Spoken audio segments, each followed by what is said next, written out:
Am I the meanest? Pawn's drunk. Am I the prettiest? Pawn's drunk. Am I the baddest mofo low down around this town? Pawn's drunk. Well, who am I? Pawn's drunk. Who am I? Pawn's drunk. I can't hear you. Pawn's drunk. AKA Mr. Moonshine himself. Of Harlem.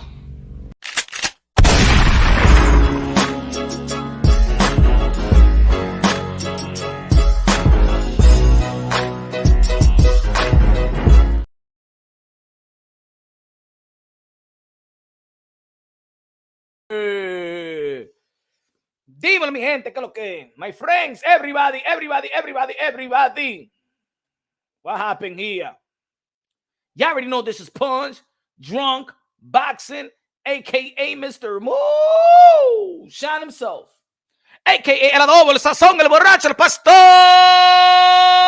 de boxeo. Ladies and gentlemen, we've been having a great 2023 year. Big fights already have passed. Still in August, still waiting for the fourth quarter. It's going to be, I think that the fourth quarter boxing is going to be very, very good. Going to start it off with Canelo Alvarez versus Jermell Charlo. There's people out there that respect the fight. There's other people out there that critique the fight because, of course, it's Jermell Charlo, the Iron Man, 154-pound champion, the king of 154, moving up 2 weight classes, daring to be great to fight Canelo Alvarez, Nelo, King Nelo, a.k.a. Cartelo, a.k.a. Cash Nelo, a.k.a. Payday, a.k.a. Get that huck out of here, man, Canelo Alvarez. The walking Hall of Famer, first ballot, walking Hall of Famer. September 30th, the kickoff starts tomorrow, New York City, press conference. Then on Wednesday, have the Los Angeles press conference. What's good? Smash the like button, ladies and gentlemen. Smash the like button. Smash the like button. Good win this past weekend with Emmanuel Navarrete beating Oscar Valdez, leaving him with a cookie. Looking like Rocky, Oscar Valdez's eye looking like Rocky Balboa in Rocky 1, Rocky 2, Rocky 3, Rocky 4, Rocky 5, Rocky 6, 7. You know what I'm saying? Rocky Balboa always got a puffed up eye. You know what I'm saying? He ain't had Mickey to say, cut me, Lou. Cut me, Lou. You probably would have seen some shots from Navarrete.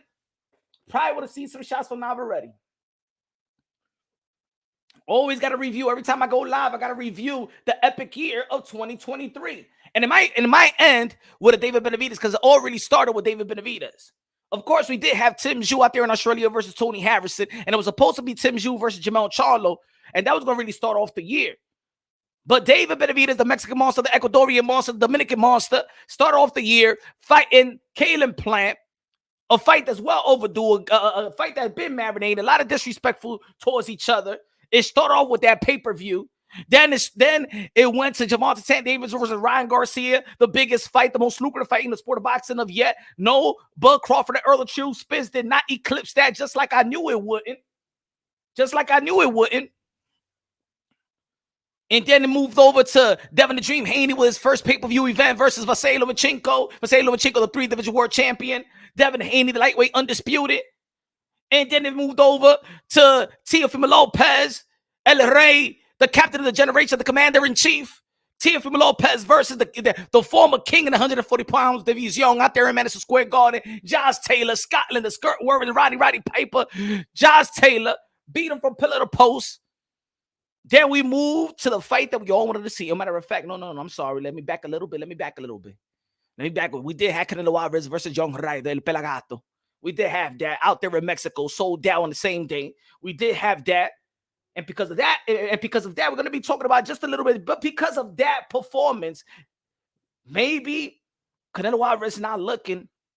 He's not looking like a world beater. He's not looking special. He's looking like a great fighter, but he's not looking special. He's not looking like Canelo Alvarez that went through the 168 pounds and became undisputed. He's not looking special. He's looking great, but he's not looking special. It's not looking special. And because he's haven't been looking special as of late versus Dimitry Bivol versus Triple G, the trilogy, and John Ryder, because he haven't looked special, I believe that more people believe that Jermell Charlo has a chance. Do you agree on that? Smash the like button, Flex Alfonso in the building, one of the members of Punch Drunk Boxing in the building. Rick Cheese in the building. I saw it earlier. Flex Alfonso in the building. What's good, man? What's good? Sanchez in the building. Kevin Effect. If you want to become a member of the Punch Drunk Boxing, you already know where to go. Let's go. Dímelo. Kevin Effect in the building. Jackie Hernandez, la reina de boxeo. Jackie in the building. What's good, Jackie? What's good? KS in the building. KS. I can't see it on my stream, y'all. I see it on the other side. KS in the building. What's good, KS? KS in the building. Smash the like button. Smash the like. Some people ain't gonna like the title. Some people don't like the title. But I really got to think. We you know what I'm saying? This is a big fight. So we got to look at every angle of this. A lot of people going to make their analysis. But we got to look at every angle. We got to look at every angle of this. You know what I'm saying? In the beginning, a lot of people were saying, yo, but why is Canelo Alvarez not fighting David Benavidez? That's the fight that we all want to see. Why he's not fighting David Benavidez? You're scared of David Benavidez. That's the fight that we all want to see. Then he fights Jermell Charlo. Right? Nobody thought that was going to come through fruition. Let's be real. Let's be honest. We thought that Jermell Charlo was going to be fighting, but we didn't think Jermell Charlo, even though that he's the most accomplished out of the brothers, we didn't think that Jermell Charlo was going to get the opportunity to fight Canelo Alvarez. As a matter of fact, Jermell Charlo never really called out Canelo Alvarez on it or tried to shame him for him to fight him. Jermell Charlo was not waiting for the Willy Wonka ticket. He was not waiting for the Willy Wonka ticket. Canelo was back in the beast mode. We're all about to see that September 30th. I don't know. He didn't look like a beast versus Bivol. He didn't look like a beast versus Triple G. And he did not look like a beast versus John Wright. I'm all about breaking them biased logically and objectively, ladies and gentlemen. I'm not going for the wishful thinking. I'm going by like if you give me, look, I'm going to tell you like this. If you give me one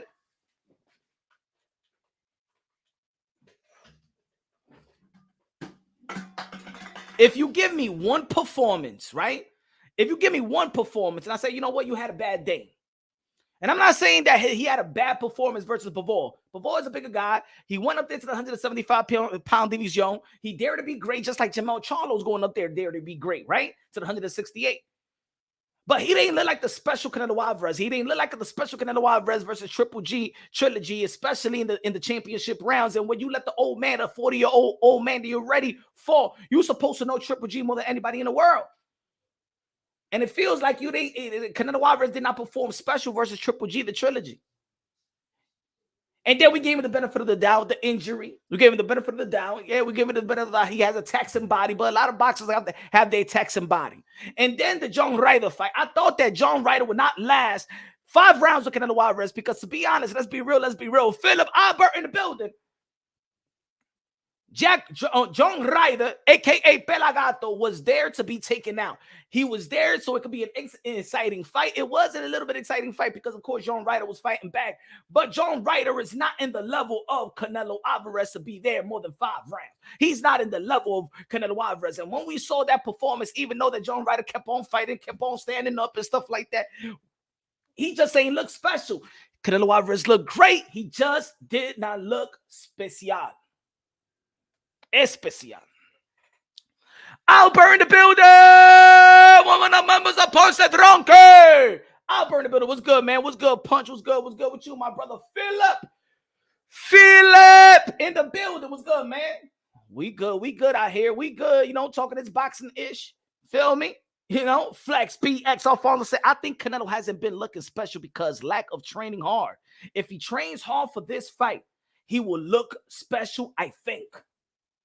Well, I thought he was training hard versus leading up to the Bivol. I thought he was training hard leading up to Triple G. I thought he was training hard leading up to John Ryder. Or maybe he came back too soon because he did have surgery. You know what I'm saying? Marco, con los 10 pesos de Super Chari Parique a comprar comida de chino.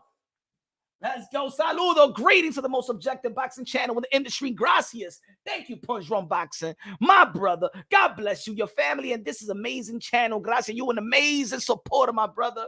Good looking now. Appreciate you, my brother. Marco Antonio Luna. The man of the hour, the man of the hour, the man of the hour. Queso, queso, queso, queso. Que lo que, que lo que, que lo que, que lo que, queso, queso. Charles Edward Cheese con $100. Super chari, chari, pari. ¿Qué? Tenemos queso de americano, queso de Europa, queso de tropicana, queso de suizo, queso de todo, queso de África, queso de Antártica, queso de Australia. Let's go. Let's go. Queso de WIC, queso de welfare.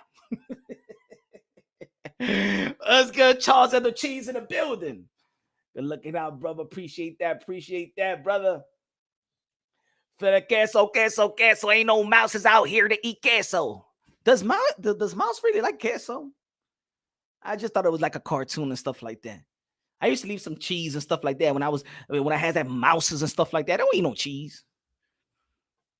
I don't eat no cheese. Hey, Bloomberg the YouTube. Let's go. Now, some people, they get too little mushy.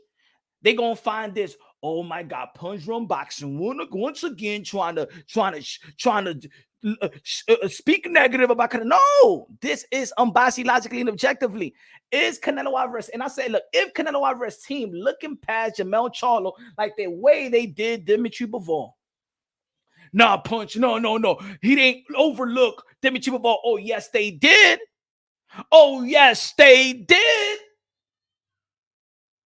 Let's be real. Let's be honest. Leading up to Bivol, it was all talks about Triple G, the trilogy. Ain't nobody was ladies and gentlemen. If you remember, leading up to the fight with Dimitry Bivol, just go back. Hey, you know what I was doing today? I was actually watching a lot of interviews leading up to the Dimitry Bivol fight. They didn't really pay attention to him like that.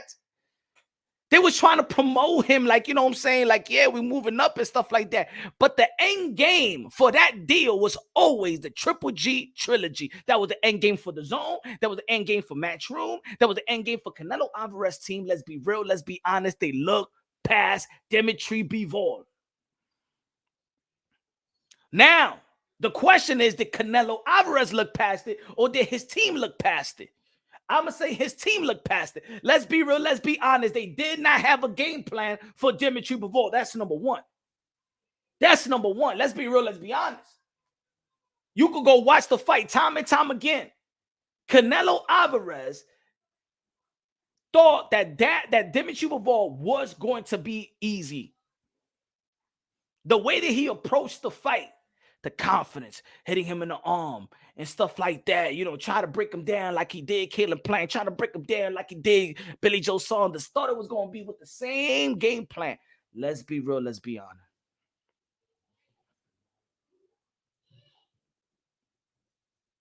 Let's be real. Let's be honest, y'all. And because they had that big money with Triple G, the trilogy, they probably looked past it. And now, when I listen to the interview with Eddie Reynoso, let's just go back to what was stated. High, low, dímelo con los 2 pesos de plátano. If it's moonshine, it has to be great, better than Frosted Flakes. Smash the like, ladies and gentlemen. How many likes we got? We got 18 likes. We got 40 people looking on. How the hell we got 18 likes, 40 people looking on? I don't know how you add that up. That means we got over 20 people that are looking on but not supporting.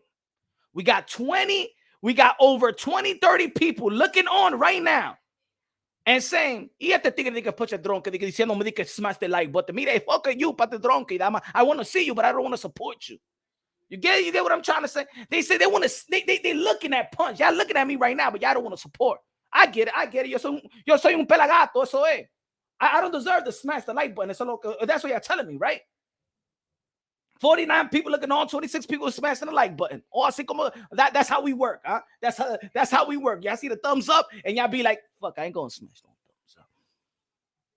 Motherfucker go tell me to smash the thumbs up and shit. How about he use his thumb and shove it up his own ass and shit like that? I ain't going no fucking on.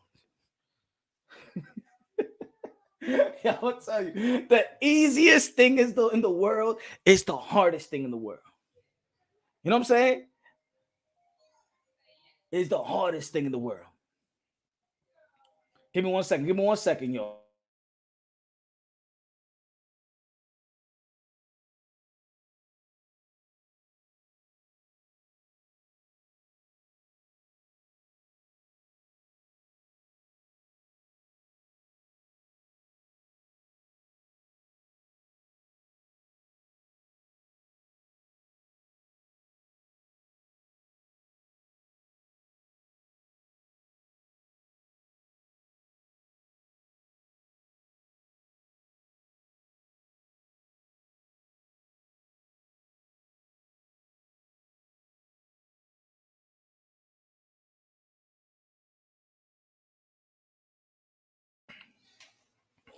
High, low.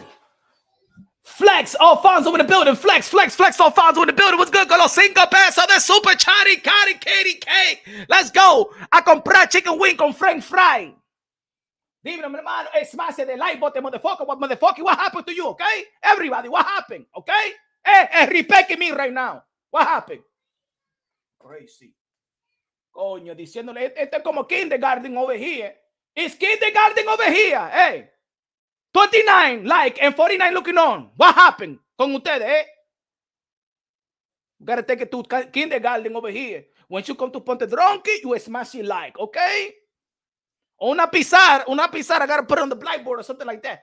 Children of the classroom, once you enter the class, the first thing you do is smash the like button. Just like in the first day of school, you need your number 2 pencil and stuff like that, your black and white notebook, and then P.S. we're going to start the day and sing the Star Spangled Banner and the national anthem to start off the day, all right? Let's take attendance now. Me están quillando. Te me están guiando. Whoever don't smash the like button, this is y'all right here. Whoever don't smash the like button, this is y'all right here to me. Mira esta ballena. Hey, Free Willy. Hey, Tyson Fury. Coño, mira, Tyson Fury. Mira, Free Willy. Mira, check it out. Mira. Wow, baby. Wow, baby. Wow, baby. Mira. Free Willy. Ballena, Tyson Fury, coño.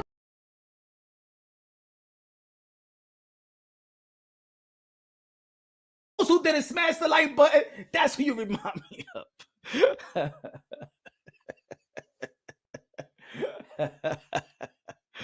Coño.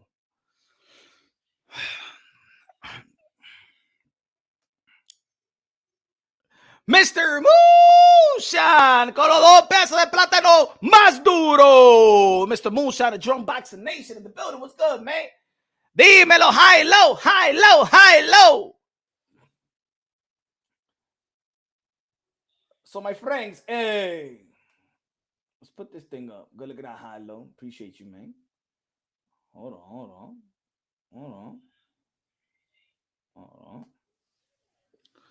So Canelo Alvarez, next desired opponent after Jermell Charlo revealed. Canelo Alvarez has an opponent in mind after his September 30th date with a super welterweight champion, Jermell Charlo. And that right there, Canelo Alvarez's team, Eddie Reynoso also did an interview with Little Giant. Shout out to Little Giant. And he stated and basically saying that, you know, they look at that Jermall Charlo are great fighters, are well-managed fighters, and that the best fights is always African American and Mexican fighters. Now, in this community, let's be real, let's be honest. In this community, there's been a lot of praise of Canelo Alvarez, and then there's a lot of haters of Canelo Alvarez. And some of the things that they say is that Canelo Alvarez doesn't want to fight the black fighter. And then it went from that, and then it says that Canelo Alvarez doesn't want to face the black skillful fighter. You got to pick one, you know what I'm saying? Because when he faced Daniel Jacobs, he was supposed to be the black skillful fighter. He beat Daniel Jacobs, and then they'd be like, well, he hasn't faced the black fighter. And I believe that Canelo Alvarez has faced every type of skill set from every type of nationality. If you really think about it, he faced a Russian in Sergey Kovalev. He faced a Kazakhstan Asian. Kazakhstan is Asian. He faced the Asian Triple G, beat Triple G. He faced the Cuban style in Lara. He fight the black skillful fighter in Daniel Jacobs. He fought the black slugger fighter in Kirkland. He fought the Mexican fighter in Julio Cesar Chavez Jr. He fought Dimitry Bivol. He fought the Russian style as well. What else? He fought the UK fighter in John Ryder and Billy Joe Saunders. He fought the white skillful American fighter. He fought the black fighter legend in Shane Mosley. He fought the Puerto Rican fighter in Cotto. So think about it. He has faced, the respectable, a lot of people respect the Cuban style. A lot of people respect Puerto Rican. A lot of people respect the Russian. A lot of people respect Kazakhstan, right? UK. So he's fought and beaten every style or nationality there is. You know what I'm saying? In America, black and white. You know what I'm saying? He beat every style there is. So I think that the criticism of Canelo Alvarez, I think is unjust.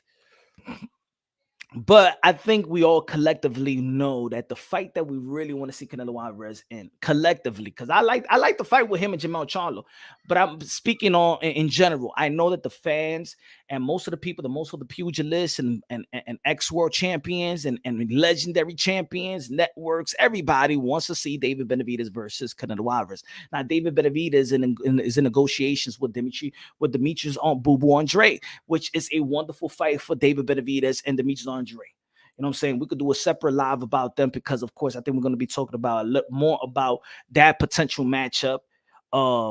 David Benavidez spoke about it this past weekend, that fight is close to be finalized. You know what I'm saying? Just looking for venues and stuff like that.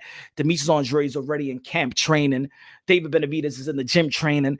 And like I said in the beginning of the show, that David Benavidez started this beautiful year, probably the best year in the history of the sport of boxing. And he's probably going to end it as well. We don't know if he's going to end it with a win. We don't know if he's going to end it with a loss. But I'm going to say it like this. David Benavidez and Kalen Plant captivated this 2023 year. Started off this 2023 year with a good win.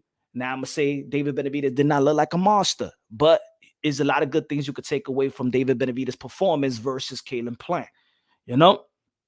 But let's move over to Canelo Alvarez, because whether we talk about the 160, 168, and probably 175, all these names are always going to be linked to Canelo Alvarez.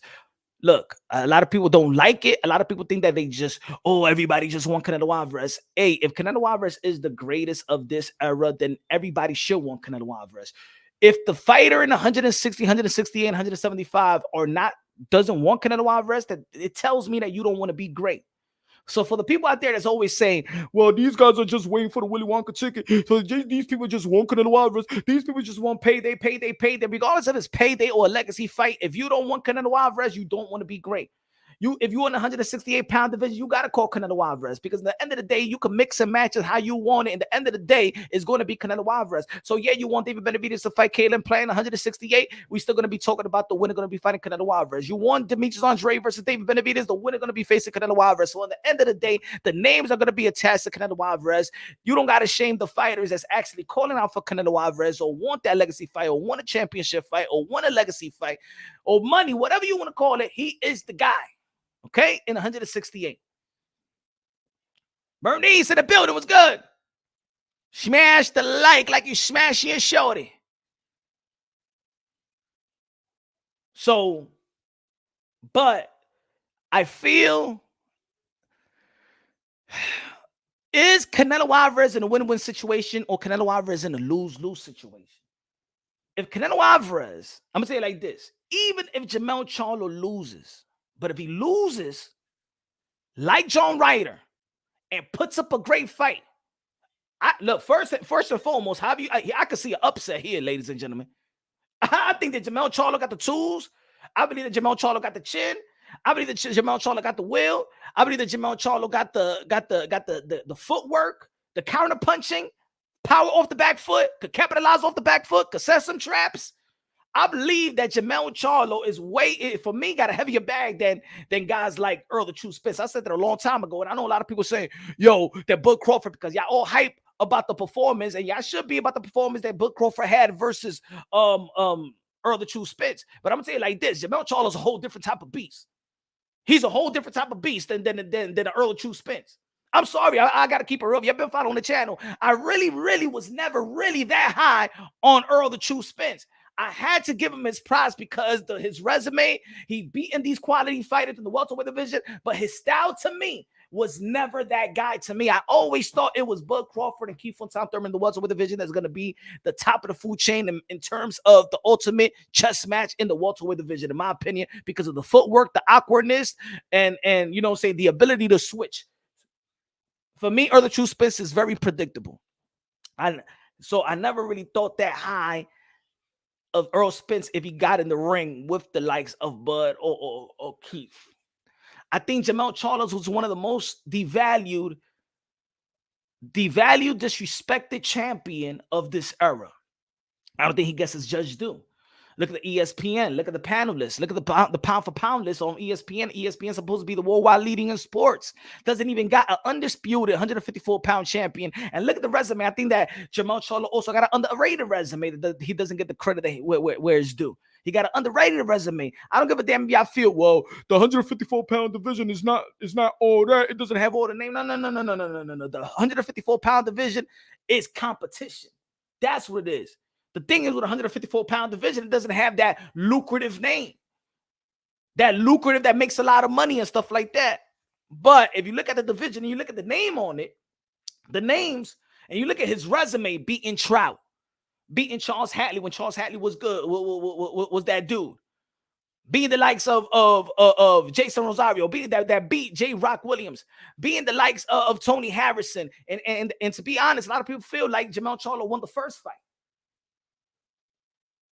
Well, he took care of business in the second fight, make sure not to leave it in the judge's hands. Same thing with Brian Castaño. Brian Castaño was a good amateur who is beating the likes of Earl the True Spence in the amateurs. The guy that took the belt away from Patrick Cesaro, that was supposed to be one of the a big thing in boxing. Let's not forget that when Patrick Cesaro had the belt and he's World of Board promotion, he was supposed to be just as good or just as the next as a Jaime Munguia. Let's not forget that. A lot of people feel like Brian Castaño actually beat Lara. That was a draw. So Brian Castaño was not this sweet fighter that's going to be easy. No, he was tough. He's a tough fighter. If you follow Brian Castaño in the amateurs and you understand and you saw how he got the belt and you look at his resume, his performances, then you're gonna know that Brian Castaño and Jermell Charlo, that fight was not gonna be easy. And if you saw my prediction leading up to the first fight, you understood that it was not gonna be easy. And I said, if Jermell Charlo don't throw enough high volume punches, that he's gonna be a long night for Jermell Charlo that first fight. And it was.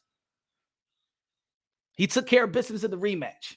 He cleaned out the division.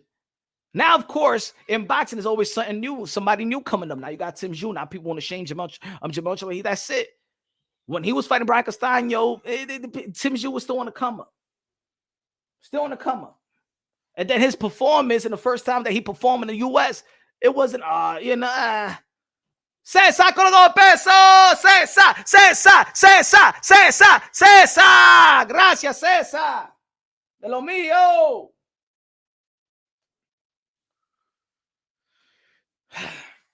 Canelo Alvarez, let's be real, let's be honest. Again, I'm going to say it again. Canelo Alvarez, a very special fighter, but has not looked special in the last 3 outings. Now, we could say he's the wear and tear. He's been a professional ever since he was 15 years old. Started his career at the 147-pound division. You know what I'm saying? Lot of training, lot of sparring. Got 50 fights in. Fought good fights. You know? 36 rounds with Triple G. Outboxed by Bivol. beat legendary fighters like Cotto and Shane Mosley, and went through the 168-pound division. Very, very, very, very special. I think that Canelo Alvarez is on decline. Some people get mad. I know, I understand. It's hard to see one of your favorite fighters be on decline. But like I said before in the channel, that doesn't mean that Canelo Alvarez decline is still not better than everybody else in the 168-pound division or whatever division he's maybe campaigning in. It's almost like you've seen Michael Jordan decline athletically, but he didn't decline here. He inclined in the 3-peat. Look at Michael Jordan in the 3-peat, the second 3-peat, and look at Michael Jordan in the first 3-peat. For me, the third 3-peat, the second 3-peat was actually more impressive. It looked like he scored easy. He got to his spots easy. He didn't have to be all athletic like that. They won. They got the record. How many wins was it? 73, 71 wins?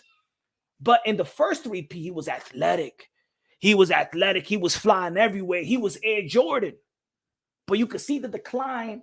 You could see the decline athletically, but still great. And that's what I'm trying to say. I see a decline on Canelo Alvarez, but his decline may be everybody else's best. Maybe everybody else's best. Maybe. He said punch. Mel will beat another Amir Khan. Come on, stop it. Amir Khan is known for a glass chin. Jermell Charlo's not known for a glass chin. Come on, man. That's what I'm saying. People want to compare Amir Khan and Jermell Charlo. What did Jermell Charlo do to be compared to Amir Khan? In the sense of taking a punch, like Amir Khan is really a small guy. He's really small. Frame is small, skinny. Like we know. Ladies and gentlemen, stop. Come on, man. Come on. Canelo Alvarez couldn't even take out a John Ryder, brother. You heard that? Okay. Canelo Alvarez couldn't even take out a John Ryder, bro. 5 losses there to be taken out. His style was right there in front of Canelo Alvarez. The dude ain't special, got no jab, got no nothing. And he couldn't take him out. He couldn't take him out.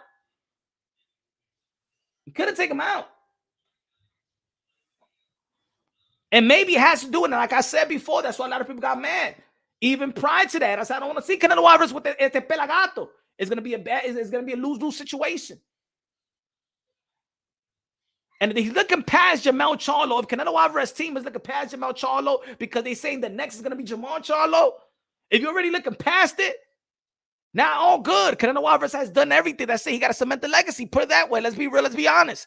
Even if he fights the likes of David Benavidez, is not gonna give him anything. Let's be real. Let's be honest. Canelo Alvarez really got nothing to prove. We all know that. He knows that. His team knows that. And maybe this 3-fight deal with PBC is just a cash in. But within the cash in, just like Earl the True Spins, you may be hungry to get the money.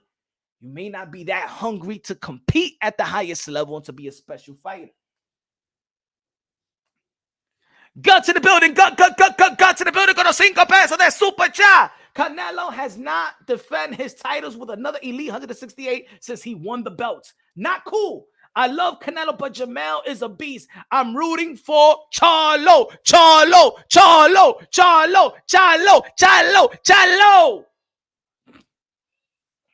I believe it's a chance. There's going to be a huge upset, and I'm not going to be surprised if Jermell Charlo beats Canelo Alvarez. Ladies and gentlemen, hey, I never thought that Mike Tyson would get beaten by Buster Douglas. I never thought that Roy Jones Jr. was going to be laid out by Antonio Tava. I didn't think that. You didn't think that. So let's not act like look, I don't think it's going to be that, because to be honest, I don't think that Jermell Charlo being Canelo Alvarez is like that much of an upset. I'm only saying it's an upset because I know the landscape of this community, and I know a lot of people feel like Jermell Charlo is not going to win, even though I feel like Jermell Charlo got all the skill set, all the tools, all the motivation to beat Canelo Alvarez. You got to understand one thing. A lot of people talk about payday, payday, payday. Jermell Charlo was never that type of hungry waiting on the Canelo Alvarez sweepstakes. He was not. He was not within that group. He was not within that group that people shamed these other fighters and they were just waiting on Canelo Alvarez because Jermell Charlo carved his own legacy. Canelo Alvarez and Jermell Charlo was in 154 pounds division together. Matter of fact, they was lined up to fight together because at the time Dimitry Andre was the champion, Canelo Alvarez was number 1, Jermell Charlo was number 2. Canelo Alvarez went to 160. Everybody went to 160. Canelo Alvarez go to 168. Everybody went to was trying to go to 168. But guess what? Jermell Charlo was not trying to follow the leader, follow the leader. Nah. Jermell Charlo said, I'm going to stay right here. I'm going to reign on my division. I'm not going to be chasing nobody. I'm going to carve my own legacy. And this is why I always respected Jermell Charlo.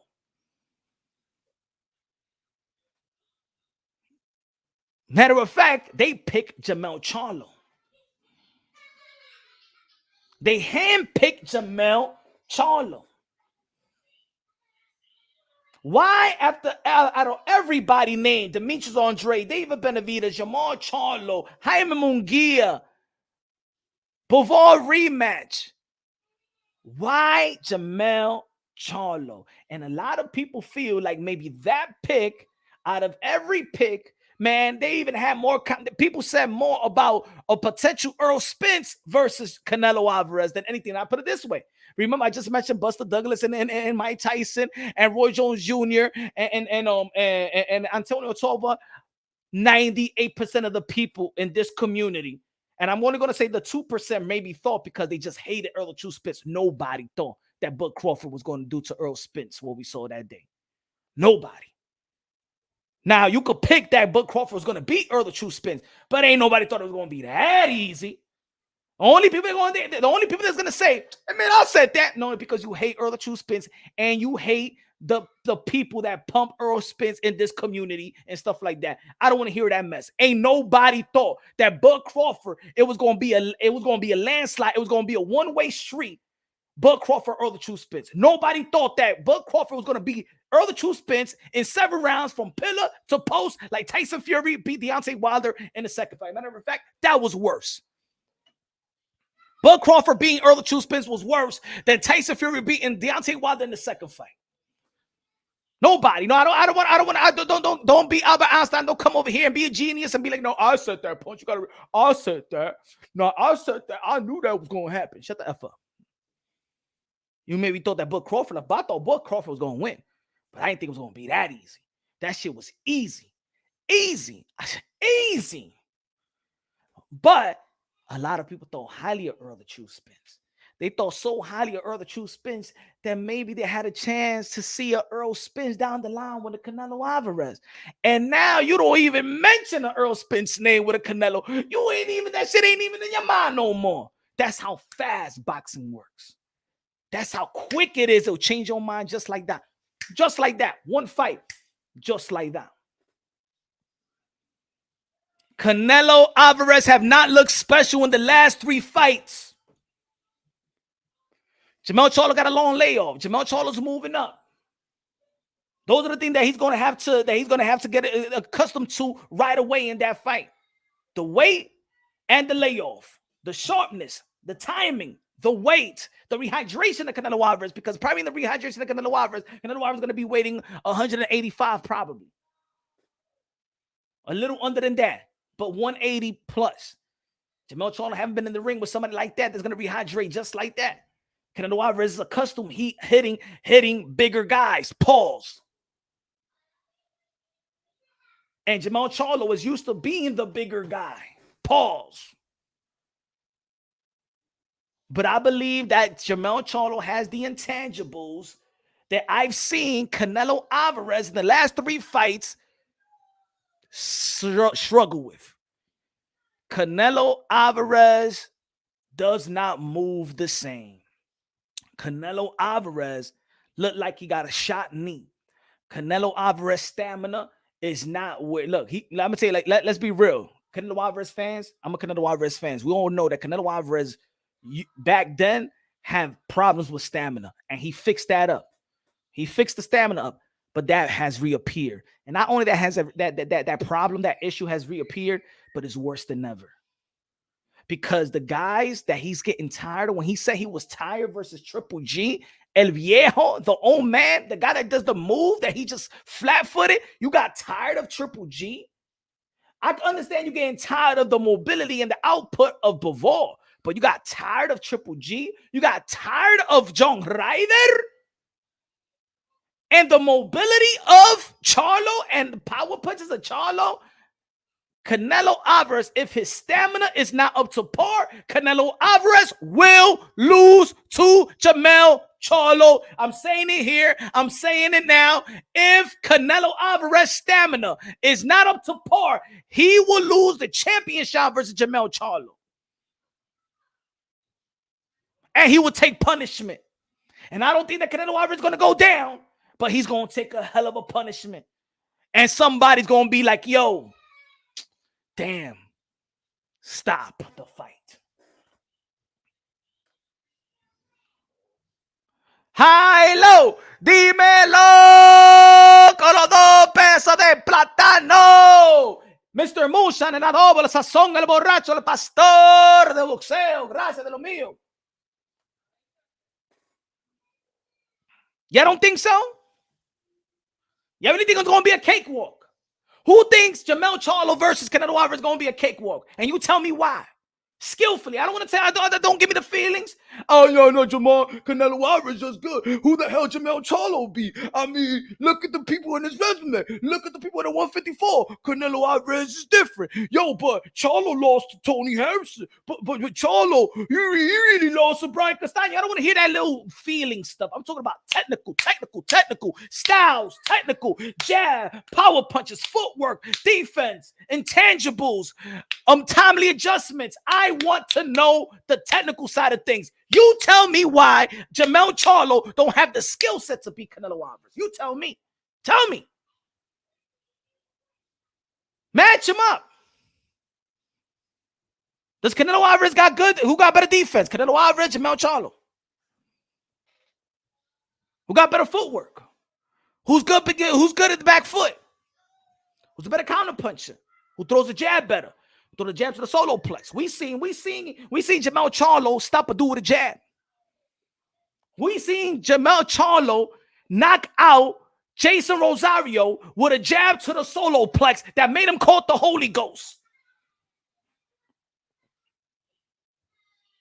We seen Jermell Charlo knock out Erickson Lubin and got him caught in catching a seizure. Every time Jermell Charlo knocks somebody out, they catching seizures.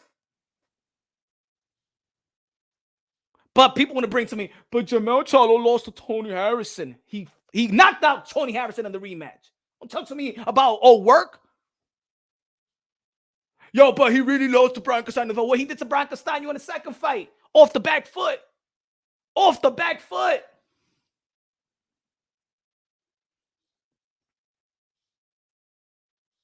Did Canelo Alvarez look special versus Bivol? Did Canelo Alvarez look special versus Triple G, the trilogy? Did Canelo Alvarez showed you anything versus John Ryder? What has Canelo Alvarez done lately? Now, like I said at the beginning, I only get look, we could give one fight that you slack off and stuff like that. Every fighter gets that. It's hard to be perfect, right? But then the second fight, Triple G, that trilogy didn't impress me. And then the John Ryder, who is not supposed to be in the level of Canelo Alvarez. Matter of fact, I don't even feel like he should even share the ring with Canelo Alvarez. And he won a whole 12 rounds. Matter of fact, he got a second half of a career because of that performance. Canelo Alvarez gave John Ryder a new career. Just like Gervonta Tank Davis gave Pitbull Cruz a career. Pitbull Cruz living off the loss.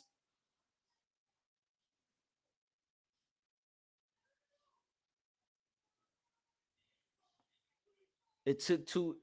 First, it's the same when you in the ring with Canelo, and it took 2 fights to beat Castano. That's what I mean. It's only about what but what did he do against Castano in the rematch? What did he do, Kay? Tell me stylistically, with the stamina of Canelo Alvarez, Jermell Charlo is not good stylistically, in my opinion, for Canelo Alvarez. Like look, this is hardcore. We hardcore boxing fans right now. Yeah, we hardcore boxing fans. We don't gotta sound like casuals and be like, and keep it simple. But Charlo lost Tony Harrison the first fight. No, let's break it down technically wise. Tell me, how did Charlo beat these guys? Just like we know how Canelo Alvarez beat these guys. How did Canelo Alvarez lose to Bivol? How did Jermell Charlo lose to Tony Harrison? If you want to just tell me how. Just don't tell me, just tell me how. And tell me how he beat these guys.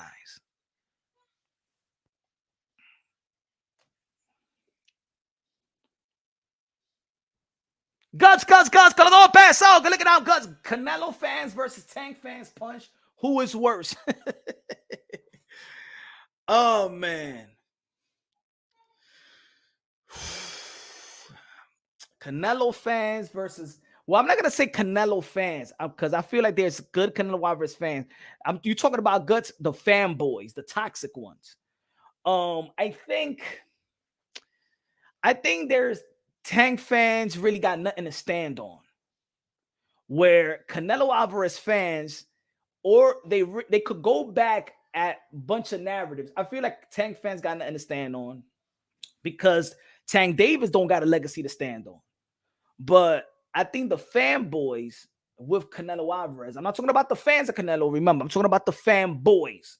The fanboys are the delusional ones, like the Pack Tarts, like the Flomos, like the Wilders, like the the sexuals and stuff like that. Those, the toxic, delusional, complete out of this world, got no brain cells. Those type of fans. I ain't talking about the unbiased, logically and objectively fans. Like I know there's Canelo Alvarez that could be critical of Canelo Alvarez, but still be fans. I'm like that. I'm that guy.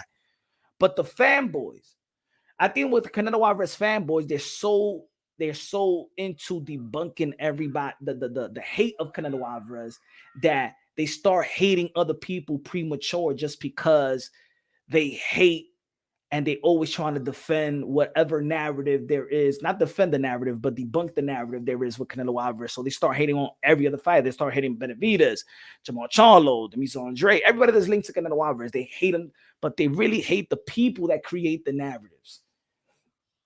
And for me, and Guts, it depends on the community too. YTBC and all that stuff. Good looking out with a super chat, my brother. Raider Reaper in the building. What's good with a super chat? Got all pass on the super chat. Canelo getting tired of narrative Charlo will pay for. Charlo will pay for. What's the narrative? The narrative that he doesn't fight African American fighters. That's the narrative that you think that Canelo Alvarez is going to debunk. I really don't think so. I really don't think that Canelo Alvarez is really going to go by what people want to see, because if Canelo Alvarez is trying to debunk any narratives, he would have fought David Benavidez. Because if there's any big narratives or any big critique of Canelo Alvarez that got even Mexican fighters questioning him, or even Mexican legends, remember, even the legends, Morales is tight. Morales is disgusted that Canelo Alvarez is facing Jermell Charlo.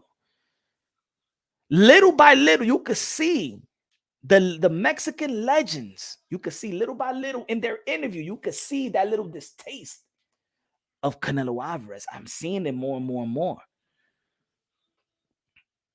Because it's not in Mexican fighters' nature to back down from a fight.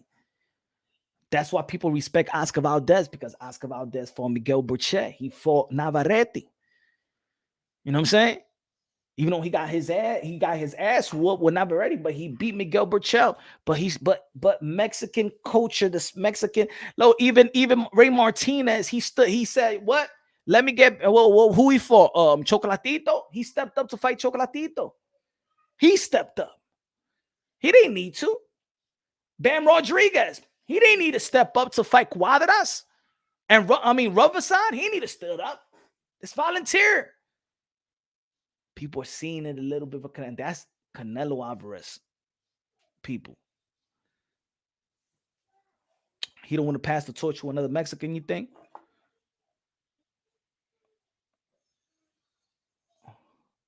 He said, Punch, Canelo last fight will be Benavidez.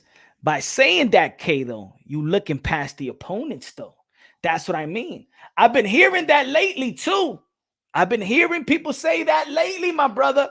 Nah, don't worry, Punch. Chill out. David Benavidez is going to be the last fight of his deal.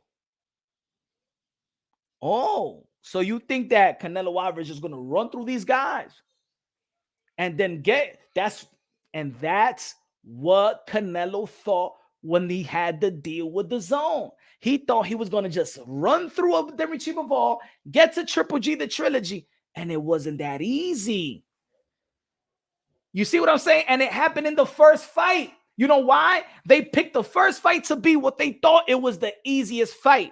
Let's be real, let's be honest. As much as, yes, he moved up to 175 and fought the bigger guy Bivol, but let's be real, let's be honest. I'm in this community.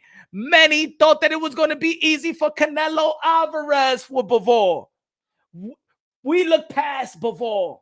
We look past Bivol. I understand what I preached, what I was saying, what a lot of people on my channel was coming to say. A lot of people, and look, and Canelo Alvarez was a heavy favorite to beat Bivol. Let's be real, let's be honest. Even I overlooked Dimitry Bivol as a Canelo Alvarez fan. But I'm good. I'm real enough to be, you know what? We got ahead of ourselves. And you know what? As a Canelo Alvarez fan, as a fellow Canelo Alvarez fan, but I'm a fan of Jermell Charlo as well. Don't look ahead of Jermell Charlo, brothers. Don't look ahead. Don't be looking at Jermell Charlo while you got Jermell Charlo in front of you. Don't look at no David Benavidez. No, forget about the David Benavidez, my brother. You got to look at Jermell Charlo. You might not go to David Benavidez. You might not reach up there no more. And if you do fight, let's say David Benavidez, ain't gonna be for no world title because you did not pay attention to Jermell Charlo. The fans, relax. We did the same mistake when we overlooked Bivol. And if Eddie Reynoso, who did not have the game, let's be real, shout out to Eddie Reynoso, it didn't look like they had a game plan. They couldn't even know to adjust. Even Eddie Reynoso had to tell Canelo Alvarez in the last round, forget about it. You're not going to knock him out. Forget about it. You're not going to knock him out. There was no game plan. There was no adjustments. There was no adjustments. Basically, ya déjalo, ya lo que tú estás haciendo no está trabajando. That's a friend telling another friend, just chill. But that wasn't the trainer instructing him how to adjust to Bivol. They did not have a game plan. And maybe there's a conflict of interest in that corner. Why am I saying that? Because Eddie Reynoso is the trainer and manager of Canelo. So just as much as Eddie Reynoso got his eyes set on his fighter and the tools and the training, he also got his eyes set on the business. And that's when you hear him talk about Canelo, Jermell Charlo being next. You ain't even supposed to think there's going to be a next. The Canelo Alvarez team is looking past which they in the past they never looked past. Remember, they never wanted to mention Billy Joe Saunders. They mentioned Billy Joe Saunders right after the fight and then really made that announcement that we got Billy Joe Saunders next. But their focus was Callum Smith. And it seems like right now their focus is not Jermell Charlo. I think their focus is on the 3-fight deal. And the fans, because of course there's a lot of criticism going on to Canelo Alvarez. Now the fans are saying, wait a minute, nah, yo, chill. He gonna get David Benavidez in the last fight of his contract. Yo, chill, y'all. Because we all know that we did want to see Canelo Alvarez versus David Benavidez, and David Benavidez was free to go. David Benavidez made an offer. Let's be real, let's be honest. Let's not give power to Canelo Alvarez, then take the power. Canelo Alvarez had the chance to get David Benavidez. He chose not to because he's trying to stretch his money. And by stretching his money,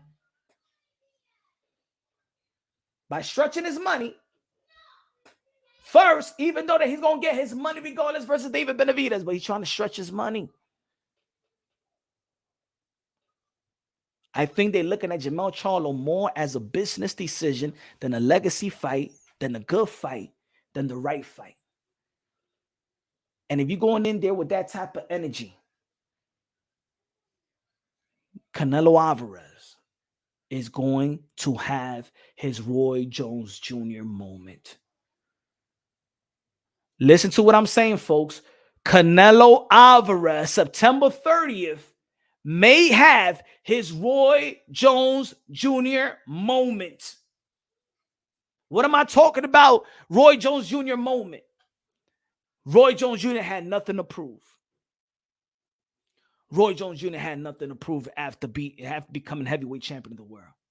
Roy Jones Jr. came back down to fight Antonio Tarver. And it seems like a lot of people forget.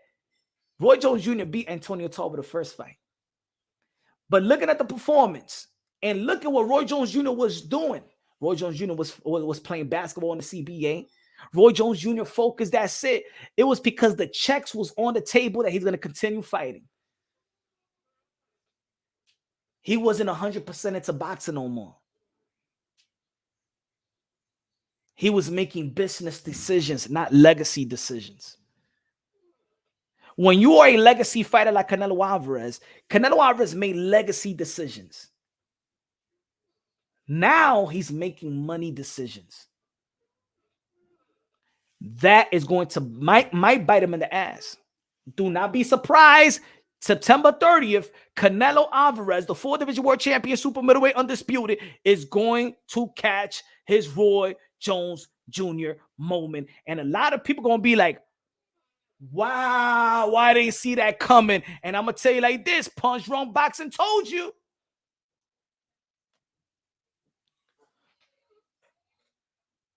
What up, what up, what up, what up, what up? Almighty don't like nobody in the building. What's good? Colo cinco pesos de super chatty body gay. Second fight. So why don't you call Al Heyman or his people to make Benavidez fight first? You telling me Heyman doesn't have a say-so who Canelo Alvarez fights? Let's be real, let's be honest. If we heard Earl the True Spin say no to Al Heyman and still get what he want, if Canelo Alvarez says, no, Al Heyman, give me David Benavidez and Paramount and Showtime, what, you think Al Heyman's going to say no to Canelo Alvarez? While Paramount and Showtime is hanging on in limbo, and let's say that the presidents and the CEOs of Paramount and Showtime says, well, what happened to Canelo Alvarez and that David Benavidez fight? Well, I said no to Canelo Alvarez because we wanted him to get Jermell Charlo. What? What? Get the fuck out of here, Heyman. If Earl Spence could say no to Al Heyman, Canelo Alvarez could say no to Al Heyman, bro. And still get what you want? Come on, man. That's the answer right there. Almighty don't like nobody. It's Canelo Alvarez. It's Canelo Alvarez, bro. Think about it. If Canelo Alvarez won a one-fight deal with Kalen Plant PBC, he got that one-fight deal with PBC and then left to the zone. They ain't going to say no to Canelo Alvarez. They will never say no to Canelo Alvarez. Canelo Alvarez is the cash cow of the sport of boxing. Is a pleasure, is a great opportunity to work with Canelo Alvarez. It's the biggest opportunity. It's almost like you're an artist, right? Or you're a producer. Put it that way. You're a producer. And you're working with Michael Jackson. And that's like Dr. Dre saying no to Michael Jackson. That's like Timberland saying, nah, Michael Jackson, I don't got no time right now. I want to do 3 songs with you. But Canelo Alvarez says, nah, I want to do this one beat. Nah, so you ain't going to get none of the beats. You feel me? You feel me? Almighty don't like nobody. That's like Dr. Dre saying no to Michael Jackson. And Michael Jackson said, I don't want 3 beats. Dr. Dre, I don't want 3 beats. I just want that one beat. That one, that boom, clack, boom, boom, clack, that one beat. I said I want that one beat, Dr. Dre. And Dr. Dre be like, nah, man, you got to get 3 beats, bro. You got to get 3 beats for me. You know what I'm saying? You ain't going to get that one beat. I'm going to give you the beat that I want to give you. That Michael Jackson said that beat it. Beat it. Said, Blast in the building. Color pass on the super chat. Blast Santana in the building. The Bivol whooping was closest thing to May's whooping. To be honest, I ain't see it as a whooping. I just saw it as a, you know what I'm saying? Canelo Alvarez barely had a bloody nose. Didn't have no cookie. You know what I'm saying? I ain't say a beating. I say he outboxed him. You know what I'm saying? A beating to me, a beating. What's Buck Crawford early shoes fist? Now that's a beating. That's an ass whooping. Or whooping. Maybe not at the end and Oscar Valdez. That's a whooping. I gotta take life out of you. I don't think the Bivol fight took life out of Canelo. No, I don't think Mayweather took life. You know what I'm saying? Lingering lifetime injuries. Lisa Snow Queen, what's good? Nobody believes Mel will win, but he should get credit for taking the challenge. Damn right. Damn right. Tell Lisa. High low. Dímelo con los 2 pesos de plátano. Mr. Moonshine, the stand-up boxing comedy in the building. Ya tú sabes. Comedy Seller out here. Comedy Seller. Shout out to Comedy Seller. Gracias, High Low. Do you believe, put it this way, do you believe that looking at Canelo Alvarez 3 fights, he's heading to a Roy Jones Jr. moment? Or you think he's going to turn it right back around and look special? I'm not saying that he's not looking great, but he's not looking special. Do you think that Canelo Alvarez Roy Jones Jr. moment is coming September 30th? Because they're fighting Jermell Charlo for all the wrong reasons.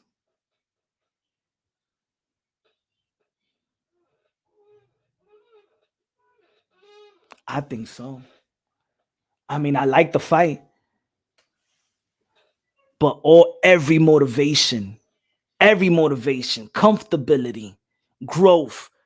Jermell Charlo is not a guy that sits out and waits for a contract.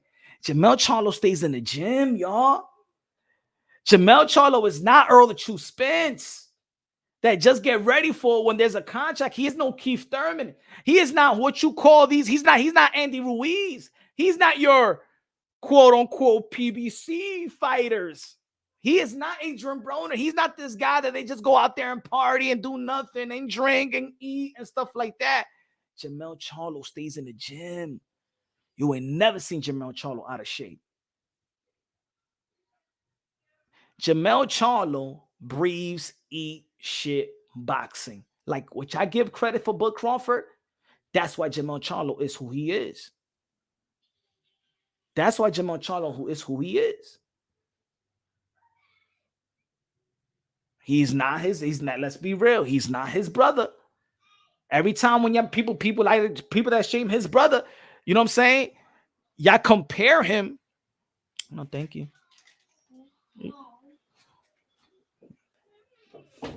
Mel looking for greatness, facts.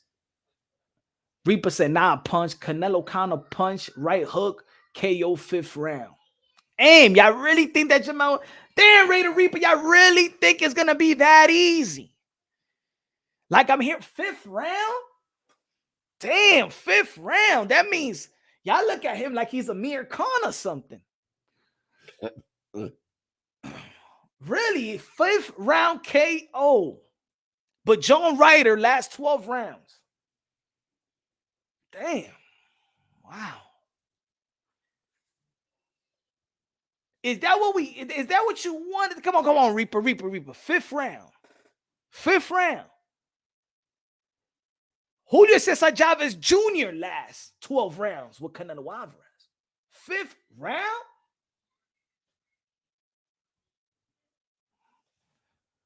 Wow.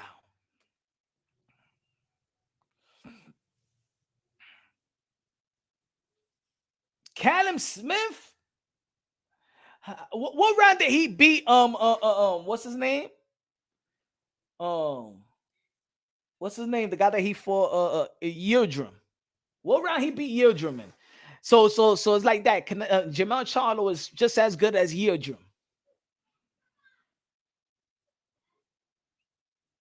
Jermell Charlo is just as good as Jermall. That's what you trying to tell me, Reaper.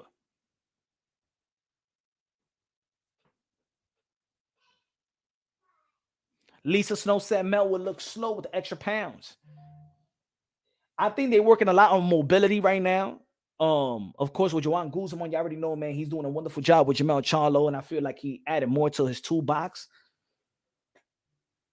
Titan Burke said they act like Canelo was God. Javier said third round. Wow. Oh, third round with the eardrum. So 2 more rounds. So Jermell Charlo is just 2 rounds better than eardrum. Come on, y'all. Come on, man. Come on, man. I don't, and that's why I said in the beginning, Jermell Charlo is the most devalued, disrespected champion of this era. Even if he's moving 2 weight classes up, Amir Khan still went 5 rounds. Even Kell Brook went past 5 rounds. What 5 rounds with Triple G was a 5 round? 5th.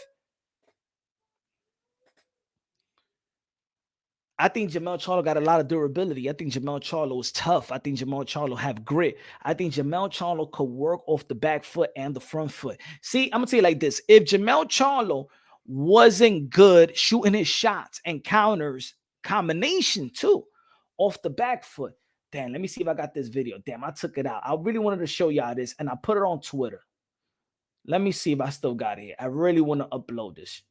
Damn, I took it out because I needed space. Let me see if I still got this video. Hold on, y'all.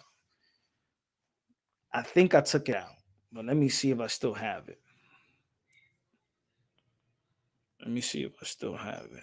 Damn, I took it out because I was recording my son's game. Let me see. Yeah, I took it out.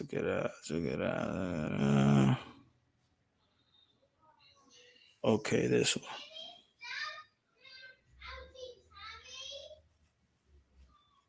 Let me see if I could show it here. Let me see if I could show y'all like this. Hold on, give me a second. Hold on.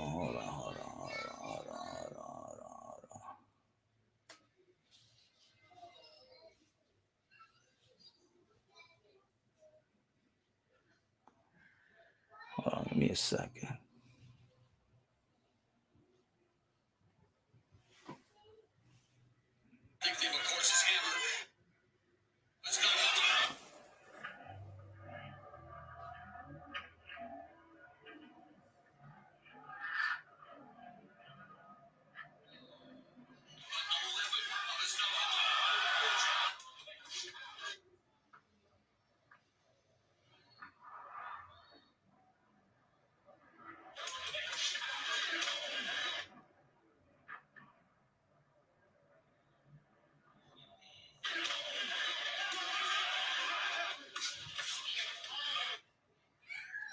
Look at that jab. Look at that jab to the solo plex. Hold on.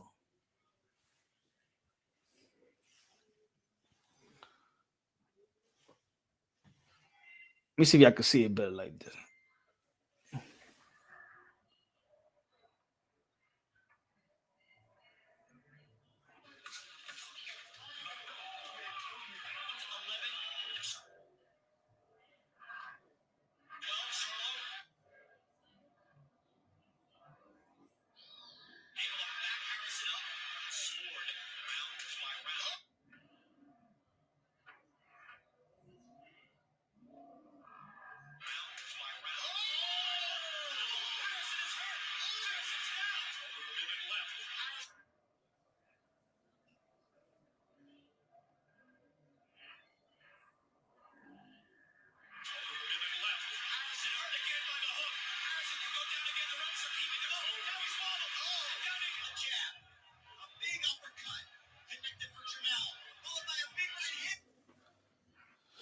Look, I want you to look at this, folks, because I really don't think that y'all really examine Jermell Charlo.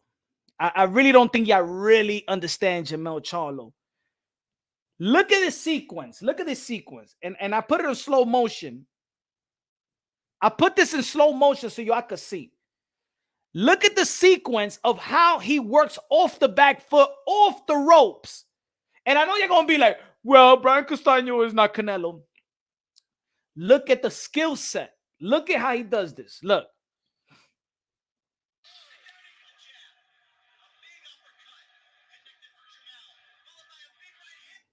Look at this.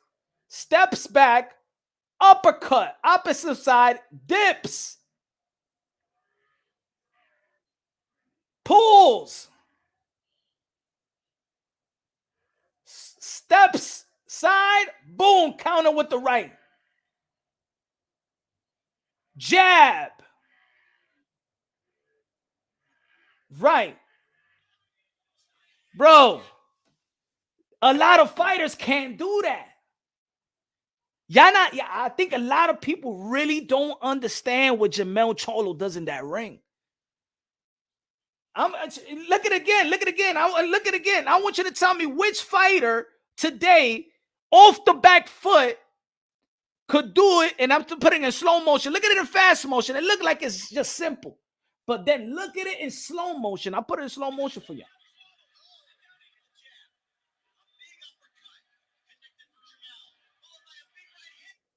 Look. He steps down, boom, uppercut, ducks, inside fighting, pulls. He's still on the ropes. Steps, right.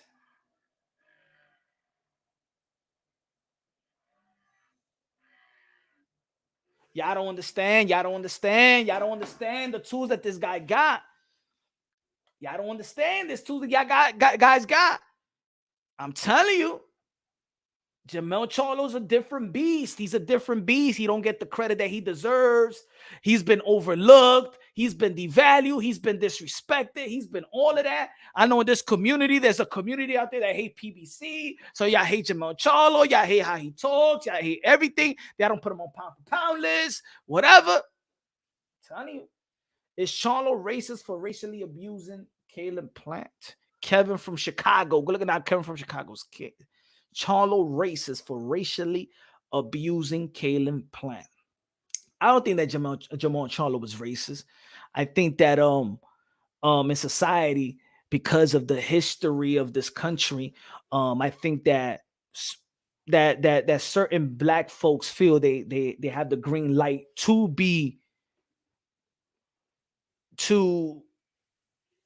how you say it, use racial undertones towards white people. Like, white boy, you ain't shit, man. Y'all never get beaten by no white boy. They look at white people weak. Or you can see it as, they feel like they're not athletic enough. They feel like they can't compete physically enough or something like that. They feel like they below them in certain things in life, but they feel like they're above them in other things like economics in life. But when it comes to like man to man, they feel like a white man is beneath them. Certain black folks think that, but because of the history, they got this animosity. And I feel like, Jermell Charlo just gonna be like, man, this white boy, look, he ain't gonna do this. This white boy ain't gonna do nothing. Instead of just saying this man, this fighter, he look at him just like another white boy and then got smacked. You know what I'm saying? I think that's what it is. I might be wrong, but that's what I'm assuming. Come on, Castaño looked like a little kid, 6'1", Charlo. What was he supposed to do? What you think? So Castaño looked like a kid. What you think? What you think? Canelo Alvarez height is? He's the same height as Brian Castaño.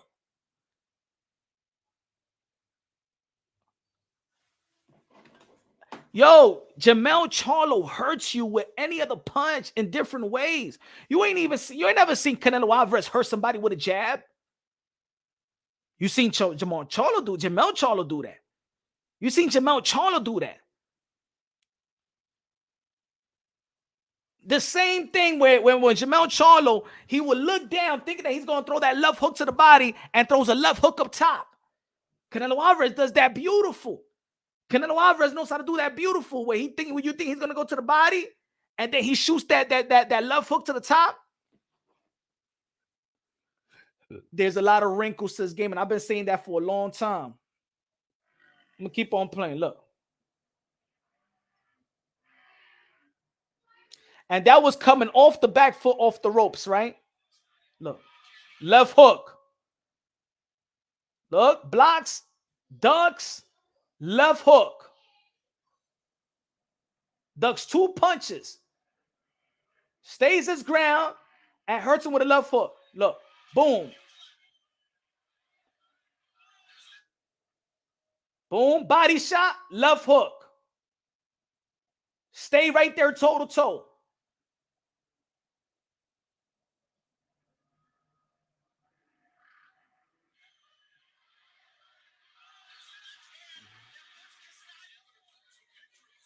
That's Charles Hatley.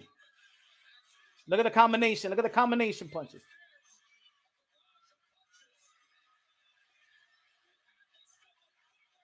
Right hand.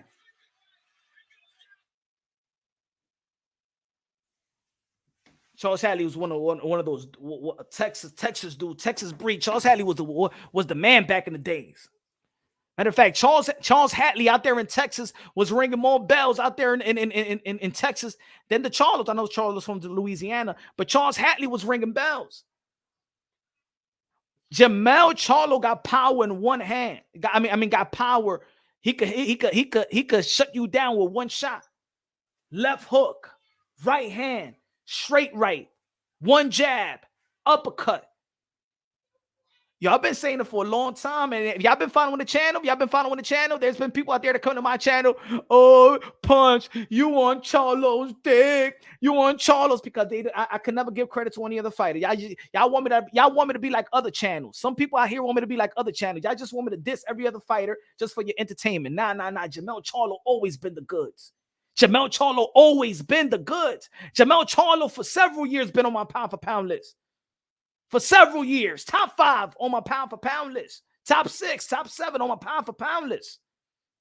Jermell Charlo's skill set has gotten better and better and better, that it gets scary, because at certain age, there's only particular fighters that you see got substantially better. Bud Crawford, if you look at Bud Crawford's skill set when he in the beginning, even in the amateurs, to what it is now, you could tell that he lives in the gym. He stays in the gym. He keeps on learning. There's few fighters at the elite level that's still learning. They are really winning off their amateur skill set.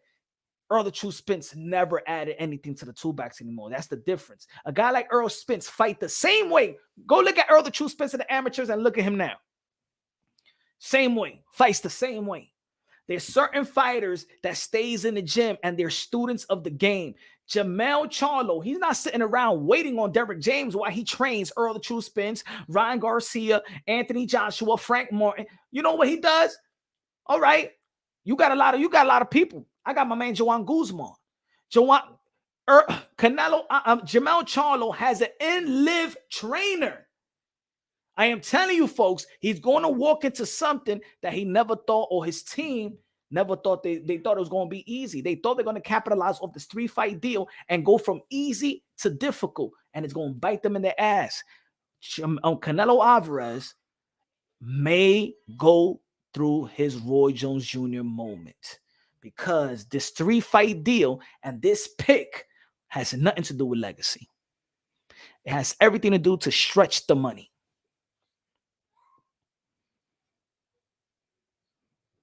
Listen to what I'm saying. This fight that Canelo Alvarez team picked has nothing to do with legacy. It's all about stretching the money. And I'm going to tell you like this. Canelo Alvarez truly never ran his career like that. Yeah, it's about money, but legacy about it. This right here, I think they overlooking Jermell Charlo. And they look what Eddie Reynoso said. And then next we'll get Jermall Charlo. Like it's just gonna be easy. Let's get the brothers. And then maybe we get David Benavidez the 3rd fight, and then capitalize and just go on to to the sunset. That's what Roy Jones Jr. thought with Antonio Tarver. Roy Jones Jr. had nothing to prove, nothing to fight for. Roy Jones Jr. had nothing to prove and nothing to fight for. Let's be real. Let's be honest. After that Antonio Tarver won, it said everything there. Why you gonna keep? You had no more fights because Evander Holyfield, Mike Tyson didn't want to fight you in the heavyweight division. That's why you moved back down. But for what? For what? This is not a, yo, I'm gonna tell you, boxing is not a career where you just stay. Once you make your mark, as much, and it's sad because sometimes the money comes real late. You see Earl of True Spence? The money came late for Earl. Earl, he ain't about that life. He's about, you could hear it in his interviews. It's my money.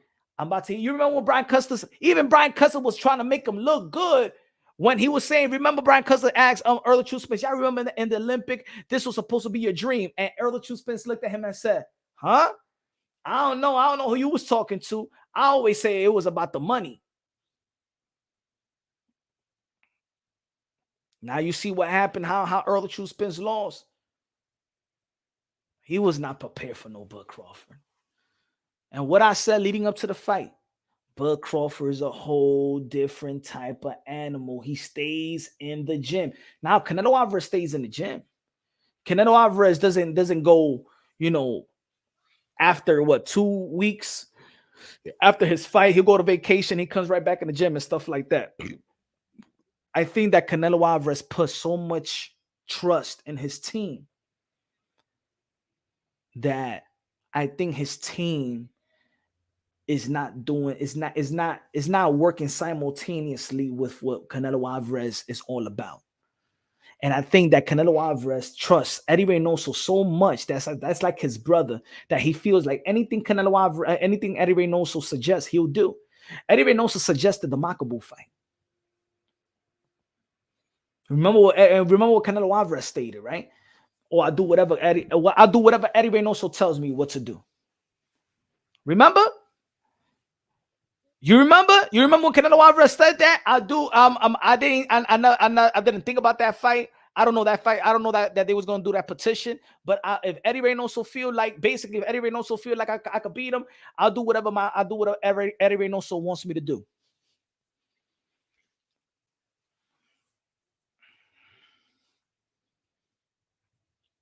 So Canelo Alvarez should have been mad at Oscar De La Hoya, and Golden Boy Promotions should have been mad at his manager, Eddie Reynoso, with the deal with the zone.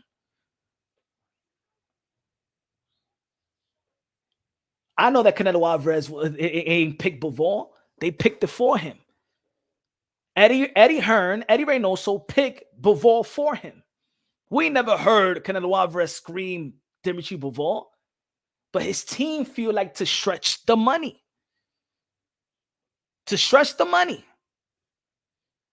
Canelo Alvarez is moving in a different way. Canelo Alvarez team is moving in a different way. And I think that this is going to bite them in their ass. And this is coming from a Canelo Alvarez fan. This is going to bite them in the ass September 30th. Jermell Charlo is going to upset Canelo Alvarez September 30th. I believe so. Because skills pay the bills, and because mentally they're not into this fight. Physically, Canelo Alvarez may be into this fight, but his team may be setting him up to lose.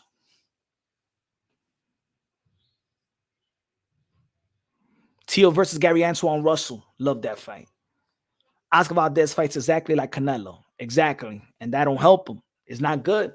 It don't help him with mobile. And Navarrete was a mobile fighter. They're not changing. Hey, yo, Lisa, they're not changing their regimen. They're not changing their skill. They're not changing. If Canelo Alvarez is going to be stationary versus Jermell Charlo, y'all in it for a rude awakening. Now, I'm going to tell you like this.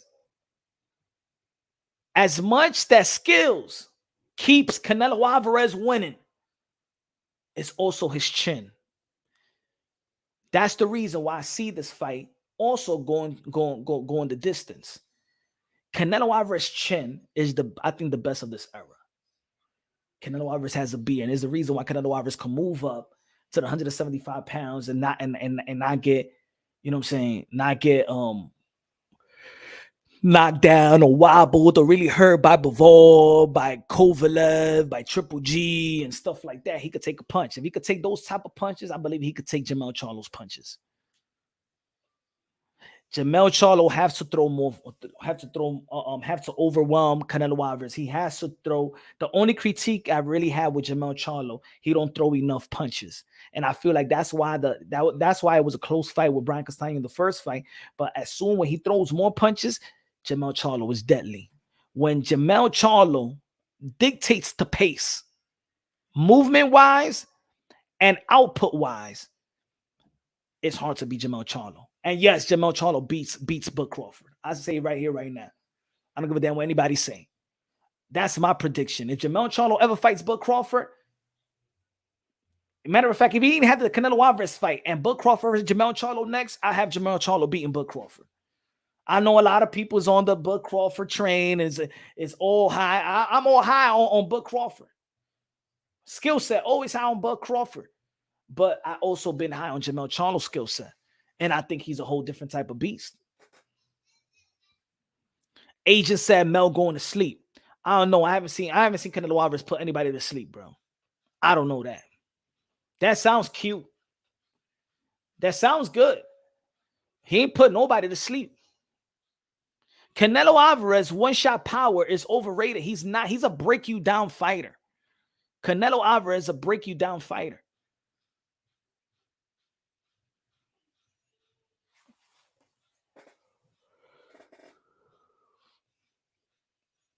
He's a break-you-down fighter.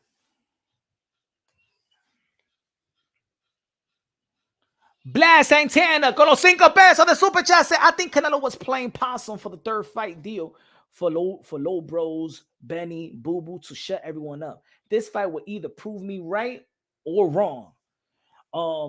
Look, I'm a fan of Canelo Alvarez. I feel like he got nothing to prove. I feel like he could retire right now. First ballot Hall of Famer. He's an all-time great, not just the great in this era.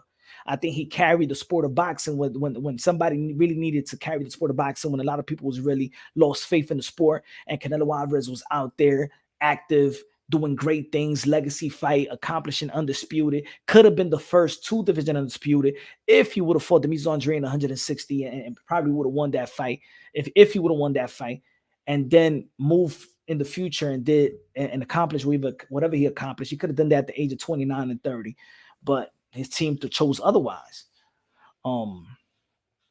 But I think, let's be real, Canelo Alvarez, even with the fights that we want to see him in, he got nothing to gain. He just really got nothing to gain. As much as the only thing he got to gain is purses, to be honest.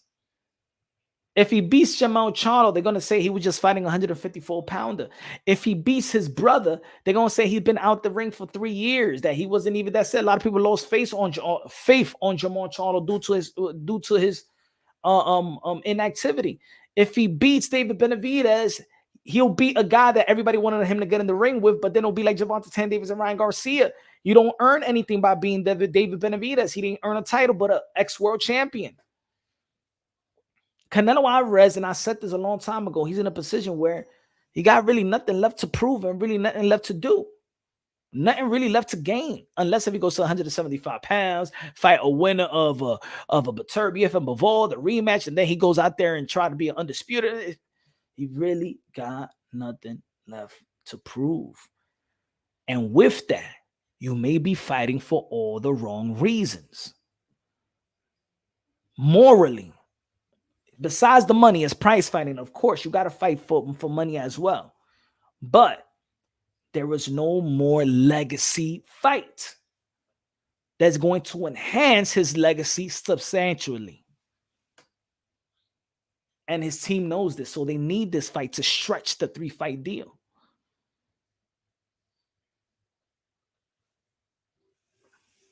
Hi-lo, dímelo con los 2 pesos de plátano. Gracias, Mr. Moonshine, the keeper of objectivity in the sport of boxing.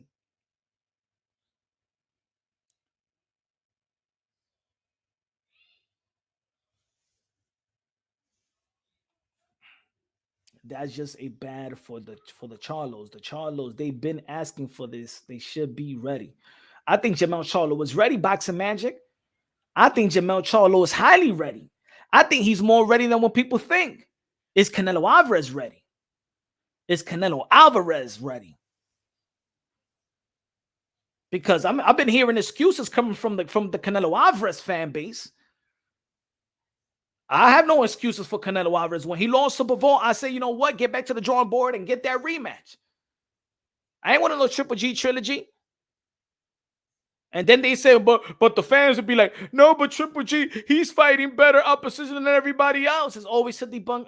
Oh, what about John Ryder? No, John Ryder is a mandatory. No, but weight punch. But I'm just saying, he's coming back from injury. There's always some type of excuses nowadays for Canelo Alvarez. There's also some type of excuses now. I'm hearing too many excuses now. Nah, it's because he had an injury. No, he lost to Bivol because he was smaller than Bivol. Oh, no, Triple G. I'm just saying, you know what I'm saying? At least Triple G is the best opponent that these other guys has fought. Oh, no, but John Ryder was his mandatory. And you know what I'm saying? He's coming back from an injury. Chill out. He's going to fight David Benavidez, and then he picks Jermell Charlo. And now the same people are saying, nah, David Benavidez is going to be the last fight in his deal. Oh, you're coming without excuses. You're coming out of excuses now. There's so many excuses coming from the fanboys now.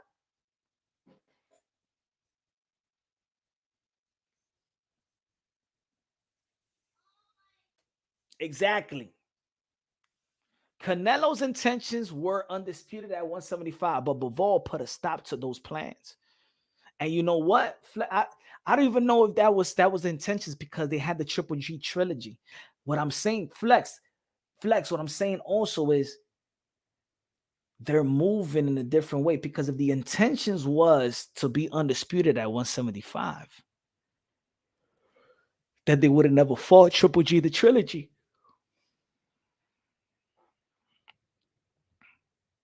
They never would have signed for that deal. Or maybe they signed a 2-fight deal, and let's say if he would have beat Bivol, then he fight Triple G, then he beats Triple G, and then he go to ESPN and fights Beterbiev. Maybe that could have been the plan. Maybe. But I never heard that was the plan. Even Eddie Reynoso, leading up to the Bivol fight, said that after this deal, we're going to go back to PBC and work the deal that was on the table, and which they did. So I don't know if they was searching for Beterbiev, in my opinion.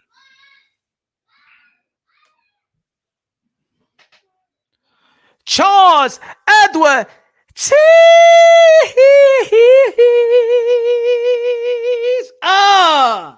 Just listening tonight. You cooking. Good looking out, my brother. What you think? What you think, Charles Edward Cheese?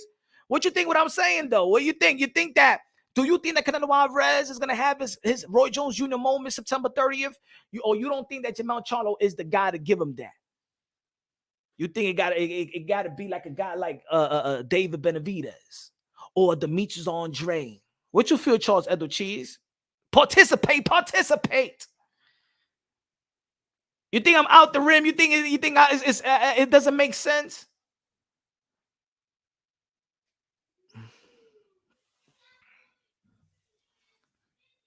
You think it doesn't make sense? Yeah. Do y'all think that Canelo Alvarez is going to catch his Roy Jones Jr. moment? When I'm talking about Roy Jones Jr. moment, that he's going to get laid out or lose like Antonio Tarver, like Roy Jones Jr. did to Antonio Tarver in the second fight. And after that, it's like Roy Jones Jr. overstayed his welcome. His greatness hit a peak that you couldn't. Roy Jones Jr. couldn't do more than what he did versus Jung Ruiz. Charles Edward Cheese says, I got cinnamon. I don't think Charlo can give him that moment. Too soon for Mel. That's fair.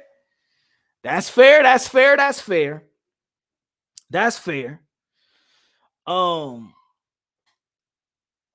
don't think it's going to be Jermall Charlo.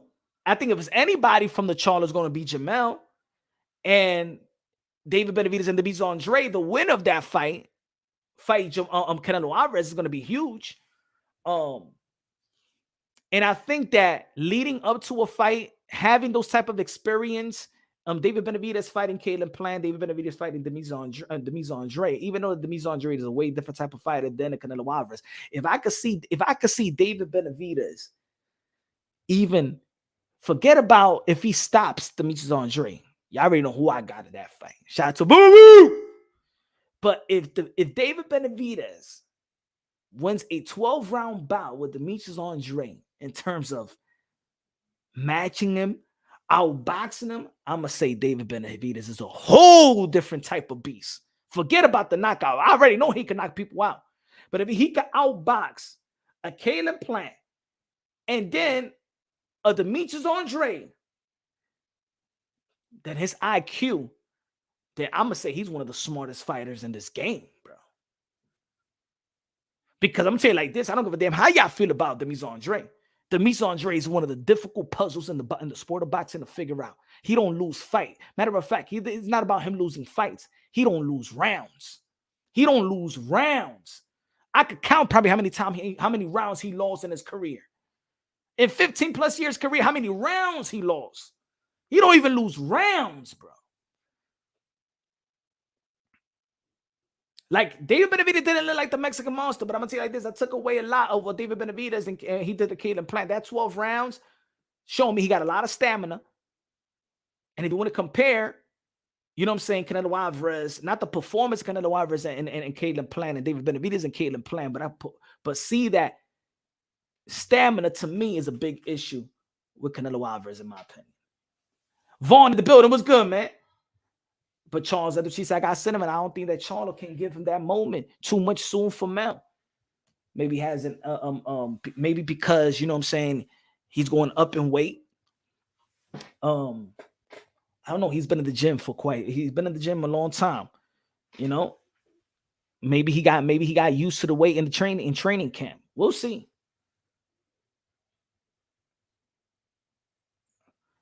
Marlon said Andre be turning his back on fighters when he's hurt. Benavidez going to push him. But do he turns or he leans or he bends his waist and he tries to shoot the uppercut? He tries to shoot he goes like this. Look, more. And he tries to shoot. He tries to shoot that. Well, we'll go to the southpaw side. He tries to shoot that over right. It looked like he didn't see the way that Dimitry Andre is so awkward that you think he's off balance, but he's off balance to the eyes of those. But to him, he's not off balance. He knows exactly what he's doing.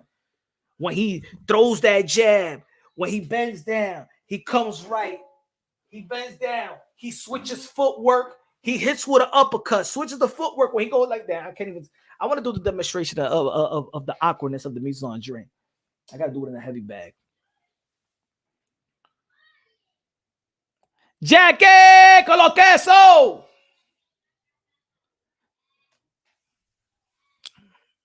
Charles Edochie said, Canelo been in how many wars? Triple G, 2 times. Bivol, Ryder, Kovalev, ate a lot of jabs. It's for sure a war. Maybe they'll give us as a farewell.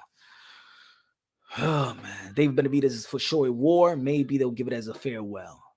I think that as much as we want to, look, we don't even know that could be the second fight too. A lot of people, there's people that are saying that's going to be the third fight. It could be the second fight. Let's not forget that even Manny Pacquiao signed a 3-fight deal with PBC, and Keith Thurman was the second fight. You know what I'm saying? Keith Thurman was the best welterweight on PBC at the time with both titles. Well, he fought him with 1 title, but what I'm saying is Keith Thurman was the second fight on that PBC deal, and Earl Spence was going to be the third fight. But you know what happened? The eye, and then he fought Ugas. That was the 3-fight deal for Manny Pacquiao. So he could fight a David Benavidez in the second. He could fight a David Benavidez in the second fight. But that's if he beats Dimitry Andre. And I just don't think that Canelo Alvarez team right now should be looking ahead. I think they should just keep their eyes on the prize. It's all right to have a fight. It's like Mayweather. Mayweather had the 6-fight deal, but we didn't know who was next for Floyd Mayweather. You know what I'm saying? And that's the difference between not looking past your opponents. And Floyd Mayweather always say he don't look past his opponent. But I don't want to hear his team say, like he said with the triple. I didn't like that. I didn't like that the zone deal because you have Bivol and then you got the Triple G right after. So you're telling Bivol, like, you're looking past me. You were thinking about Triple G. You got a rematch clause though, but you think that you're just gonna go with a Triple G. That you go, this is a cakewalk. I don't like the way his team is saying that they got Jermell Charlo next, and y'all haven't even beaten Jermell Charlo, and then people still talking about David Benavidez. Canelo Alvarez team, they better pay attention to Jermell Charlo. Jermell Charlo. Nothing else. Yeah, you got a 3-fight deal. We don't know who those names going to be. That's what they should say. We don't know what this game going to be. We'll go back to the drawing board right after this fight, whether we win or lose. We don't know if this is going to be tough. We don't know we're going to have a rematch with Jermell Charlo. You know? We don't know if David Benavidez is going to beat Dimitry. We don't know. We don't know what can happen in the sport of boxing.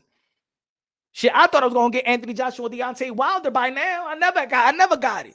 We in 2023. That fight should have happened in 2015.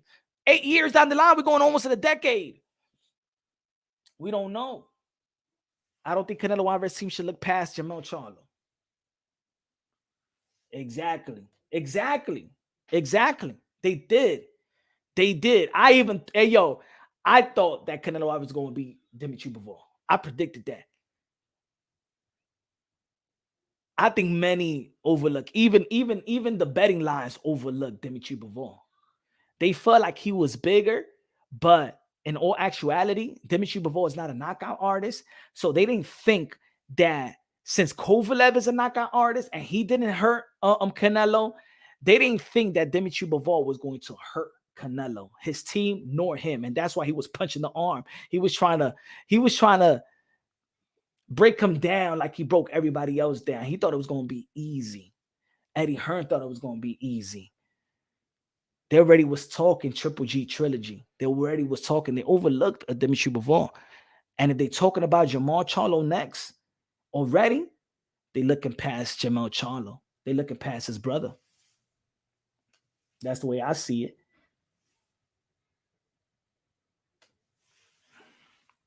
Alfonso said, Eddie Hearn said in the interview, Canelo asked him about fighting Beterbiev. If Canelo would have won, it's obvious that he would have won for the Beterbiev after the Triple G fight. Yeah, but he would have been with Eddie Hearn. I don't know. But I didn't hear too much Canelo Alvarez team talk about Beterbiev.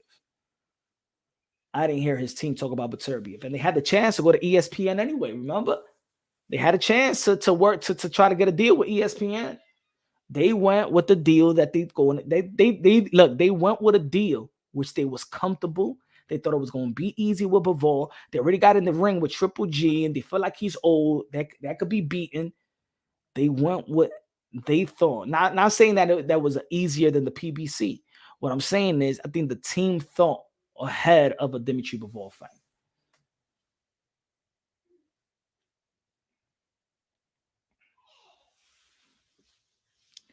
Mel has to hurt the guy with the grenade chin, and we don't know how Charlo responds to getting hit at 168. That's my concern. That's logical right there. Logically, objectively. That's true. We don't know. I was saying earlier, that's the only thing. How this is going to be his first time in 168. And we're not even just talking about 168. We're talking about also a Canelo Alvarez rehydrated. You know what I'm saying? We don't know. Like Lisa Snow said earlier, it might be sluggish, right? We're not looking at Charlo at 168. We're looking at him rehydrating to 170, probably 180. Now, from 154 rehydrating to, from 154 rehydrating to 165 is different from 168 rehydrating to 180. He's going to be a whole different type of man, whole different type of beast, whole different type of athlete. You might be slower. Your timing might be off. You know what I'm saying? If you put on muscle, you're gonna fatigue. Your muscles gonna be fatigued if you ain't grow. But I think that Jermell Charlo had enough time. If he knew that he was gonna get a Canelo Alvarez fight at 168, he probably had enough time to not put the muscle up healthy, not fast like Deontay Wilder. You know what I'm saying?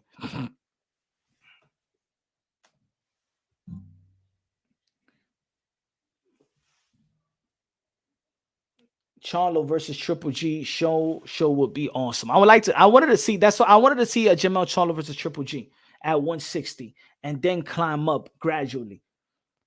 I think that Jermell Charlo didn't want to step on his brother's toes, so go to 160, you know what I'm saying, and then take away that fight. But I don't know. It would be a beautiful W for Mel, though. Take a Bud performance. I'm always down for that. Yo, if he beats Canelo Alvarez, I'm not gonna be surprised. I know a lot of people are gonna be surprised. I'm not gonna be surprised. And it's going to be an incredible win. It's going to be an incredible win. The unfortunate part that if Jermell Charlo does beat Canelo Alvarez,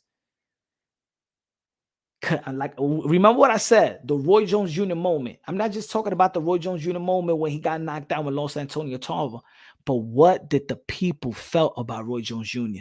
His legacy on paper didn't take a hit, but the way people saw Roy Jones Jr. was never the same. Never the same. People forgot about Roy Jones Jr. Roy Jones Jr. looked like a shell of himself, man. That loss hurt Roy Jones Jr. more than anything, man.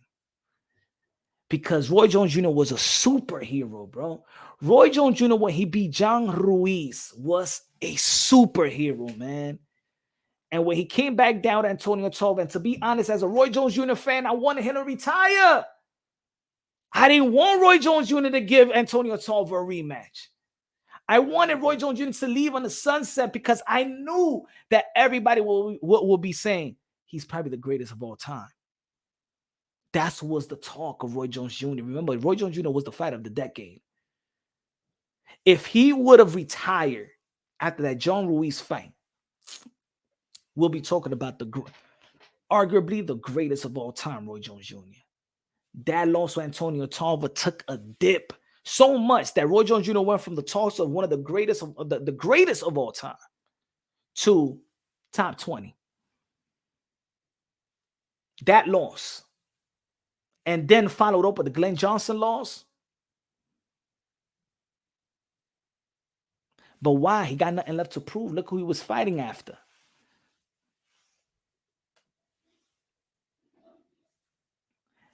Blas Santana. That's exactly what Canelo has to lose, bro. And I don't, as much as I want to see a David Benavidez and Canelo Alvarez, even David Benavidez don't enhance his legacy like that. He's not giving him a title. He's not going to be a world champion again. He's not going to, what is he going to earn? What he's going to get? And on boxing records, I want to say David Benavidez, but under there is not going to say anything that he earned. He's going to be the ex-world champion. And believe it or not, Jermell Charlo has accomplished more than David Benavidez. So at least Canelo Alvarez is fighting an undisputed world champion. Current.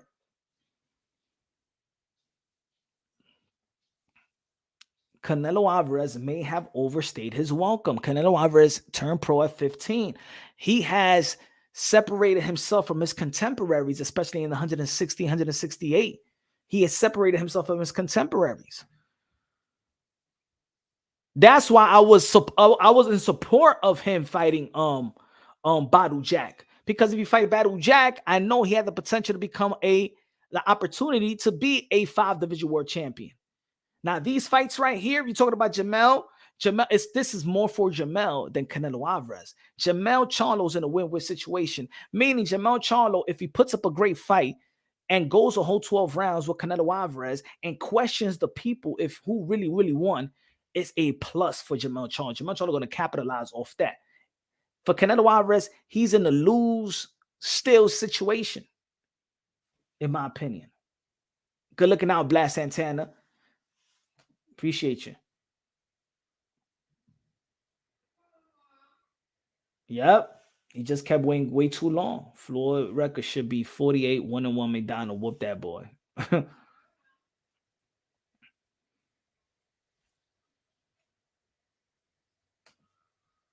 I don't know about I don't know. I think a lot of people have been. See, I don't think that a lot of people just started to overlook. They've been overlooking Jermell Charlo for a long time. And because the names that he's beaten is not these lucrative names that just pops out, that doesn't mean that division is that division is tough.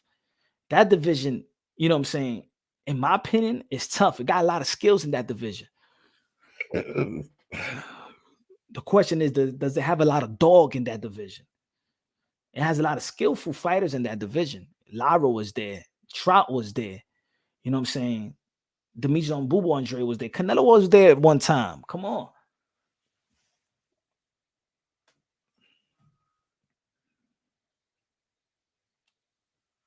But tomorrow we back at it. Tomorrow. Jermell Blas said Jermell can definitely win. I believe he can win. I believe he could win. I believe that Canelo Alvarez could win too, of course. But I believe that Jermell Charlo just has the intangible to really tire out Canelo Alvarez. But he has to throw more punches. You have to move, throw more punches, stay in there, set some traps. You got to stand your ground as well if you want to hurt Canelo Alvarez. That's gonna be. Put it this way: to see Canelo Alvarez hurt is going to be, something. Even if he wobbles Canelo Alvarez, right, and Canelo Alvarez doesn't go down, that's going to be an accomplishment on itself. You know what I'm saying? Yo, they gave credit to Kell Brook. Kell Brook went 5 rounds with Triple G, and everybody was saying, yo, Kell Brook, Triple G is exposed. Triple G is exposed. Just those 5 rounds. And he got knocked down. He got so much credit for it. Jermell got no chance against Canelo. Who said Jermell Charlo got no chance? Yes, he does. Yes, he does. I want King Canelo to win so we could get the Crawford versus Charlo fight. If Mel wins, I think he's not going back. Now, I don't think win, lose, or draw, he shouldn't go back to 154. For what? If he wins, why would he go back to 154 and fight Bud Crawford? He'll be the A side. He'll be the A side of all A sides. Very slim chance. Okay. Very slim chance. All right. But saying no chance, that's like, come on. Anyway, ladies and gentlemen, tomorrow we back at the same time, different topic. We're gonna be talking about what Bob Arum stated. I spoke about that last night. Bob Arum, you know what I'm saying? I already stated for the members that Ryan Garcia and Teofimo Lopez team is in talks. That's going to be a good fight right there. I think that they both need that fight. I think that gives another opportunity for Ryan Garcia to fight for the belt, just like it gave Rolly. A lot of people say, yo, well, why Ryan will fight Tio for the belt? Well, Rolly fought right after losing to Gervonta Tank Davis, and he fought for a belt. I think that Ryan Garcia versus Teofimo Lopez, I think both of them got what each needs, right? Ryan Garcia needs a opportunity to be a champion, and I believe that Teofimo Lopez has earned the right to get a real huge payday. Let me know what y'all think, man. Subscribe to the channel, smash the like button. We back at it tomorrow, 7 p.m. Eastern time. Love you, God bless, and on to the next.